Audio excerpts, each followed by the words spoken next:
నిర్మల్ జిల్లా భైన్సాలోని ప్రభుత్వ జూనియర్ కళాశాలలో ప్రిన్సిపల్ లెక్చరర్ మధ్య వార్ కొనసాగుతోంది.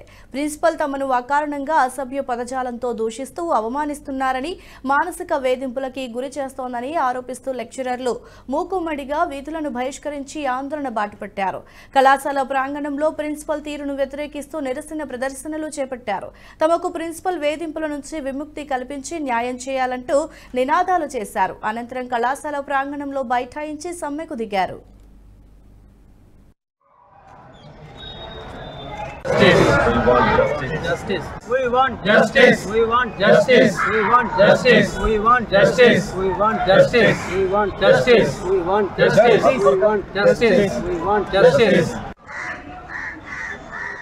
ఈ వీడియో మీకు నచ్చినట్టయితే లైక్ చేయండి, 10 మందికి షేర్ చేయండి. అలాగే కామెంట్ల రూపంలో మీ అభిప్రాయాలను మాతో పంచుకోండి. Nationalist hub group of channels ను సబ్స్క్రైబ్ చేసుకుని తెలుగునాట జాతీయవాద జర్నలిజాన్ని ప్రోత్సహించండి. ఈ వీడియో కింద ఉన్న బెల్ ఐకాన్ పై క్లిక్ చేయడం మర్చిపోవద్దు.